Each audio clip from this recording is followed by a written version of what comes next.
the participants signing up for the programs pay 100%. So they pay 100% of the program cost, but there's an administration cost, which we pay, we absorb. I guess that the concern that brought this forward, Speak up. it would appear the municipality is that recreation may in fact be renting facilities of lesser appropriateness to some of these tasks at a higher cost than if they rented the facilities existing through private practice. And that's the sort of approach and competition that we'd rather see a public-private cooperation, so that if you need facilities for these programs, you want to offer them on your own, there could be a way to offer them through the existing. It's tough enough on the island to run a business without paying taxes to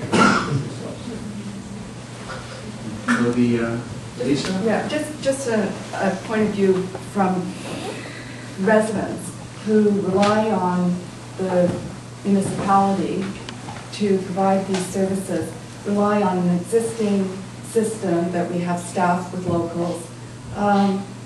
These facilities and the programs have been delivered over a very long period of time. There are subsidies available for residents who can't afford to put their children into programming. You know, this is one of those services that we provide to create community. And if we're going to start turning to private options, there's a vulnerability there where those private businesses may go in and out of business. The reliability of services to our seniors, to children, to people who are trying, to stay healthy and fit, to remain members of the community through participation in community recreation activities. Those people are put at risk. Plus the pricing is at risk as well. We don't have control over that.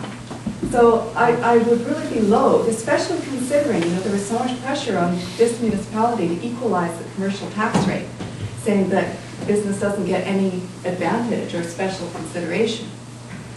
The special consideration conferred is that they are making a profit, or it's supposed to be making a profit from the existence of that business. When a commercial property is sold, they expect to realize that special advantage of a commercial property. Still, even with that reduced tax rate, reduced to residential, I would say to confer an additional benefit that puts our services at risk for the most vulnerable people in this community, I just don't see the rationale for that. It really worries me we would go down that path. So I think what, no, I don't think we want to say it, but I think, common sense is going to prevail here. If someone's willing to build, a recreational asset for us that saves us from spending money and is accessible, and meets the accessibility test to the community, then I'm sure we would embrace it. If it is a facility that provides a service but has limited access, and that's clear in the business plan, and it doesn't sort of fulfill what we feel is sort of our obligation to the community to deliver access, then we would take it, and we realize that that's really not doing it, and we would act accordingly. But I think common sense is going to prevail. We can't afford to pay for anything that duplicates equivalent services. So we'll be looking, I think, I'm just sort of speaking in general here, I think we'll be applying common sense. We'll be trying to go forward, so that the community gets what they need and the cost of the community is at a minimum. So let's move to your second question, which related to longer term. Do you want to rephrase that firefighting? Well, it's two. It's operating costs of the civic facilities on an ongoing basis.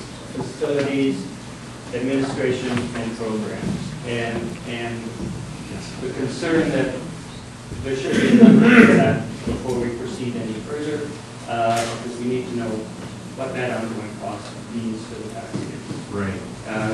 Alison, do you want to speak to that? The civic facility feasibility studies in the back there, and it has a number in there of between $6 to $8 a square foot, gross square foot for operating costs. So in ballpark, that's $7. John says it's $133,000 at $8. It's about $150,000 a year. And we would also have a ongoing fund, which the equivalent of depreciation or putting away in the pot to do major repairs. And on a $10 million building, 100-year life, that's 100,000 a year. So that's just the ballpark numbers. Kristen and I are going to be working on some more numbers for the presentation on the 24th. Yeah. But just to comment, I mean, your point is very good, and it was acknowledged by the Civic Facility Working Group that we are built, that operating costs will exceed the capital costs over time, and so you have to have good numbers there and a good business plan for those numbers before you hit the goal line. Yeah, and I'd like to make a point, Allison, that there's no administrative cost at this point. And I understand administrative costs for recreation are $300,000 a year. And then there would need to be administrative costs for the arts portion. So it's just, what's that figure and what does it mean? So How important more of that financial will be presented on the board. There was a third question you had regarding firefighting Yes. capacity? There was, when the rezoning proposal went forward, there was a concern raised that type of building, if we didn't have the appropriate facilities or services to fight fire in those facilities. There have been some reports back and forth. We have a number of buildings like that. It's not just related to height, it's also related to area. It would seem to me that this question needs to be dealt with about whether or not those kinds of buildings are going to be allowed in the future. That's the kind of building civic facilities as well as Brian? I'd like to speak generally to the level of fire protection that is in the community and what might be required in the future. There's a couple of issues that affect all of us as taxpayers. The fire hall is no longer adequate for the needs of the island. It's not like we have a fire every week, but we are on an island. We have to provide that here. We don't have it like many communities in BC have a mutual aid agreement with another community to supply those specialized pieces of equipment. We have to have everything here to respond to emergency. There's still, we bought a new pumper in 1995 for phase one, so we have been keeping up with the requirements from the insurance industry for protection. There's still a huge risk on this island in the summertime. We've been really fortunate. It seems that we had more brush fires years ago, and yet the summers are drier now. The risk is huge in this community. And we have to look at acquiring and replacing firefighting equipment to address those needs, because it would be a devastating thing to have a fire get out of control in this community in the middle of the summertime.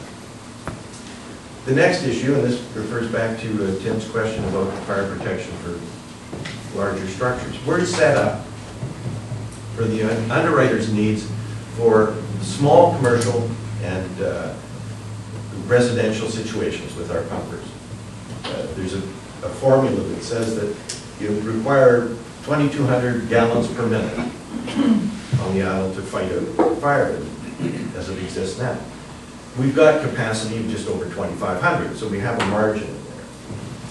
However, once we start down the road of over 3-story buildings, you're going to require aerial apparatus. Very expensive. For one thing, the fire hall right now won't accommodate a piece of equipment like that. The new hall, if we go down that route, and hopefully that'll be resolved before November, will have a capacity for larger equipment. But there's an issue right now that we're addressing with Leanne and a couple of other proposed buildings. Once we get up to that over 3-story height and require that aerial apparatus with the associated extra maintenance costs of such equipment, the training that goes with it, the response time, there's a potential that at some point we're going to require paid on-call firefighters. This is a community of 4,000 people. I don't, there's no wish within the fire department to go down that road. We're not looking for a second fire hall. We think the location that we're at now is appropriate for the future residential and commercial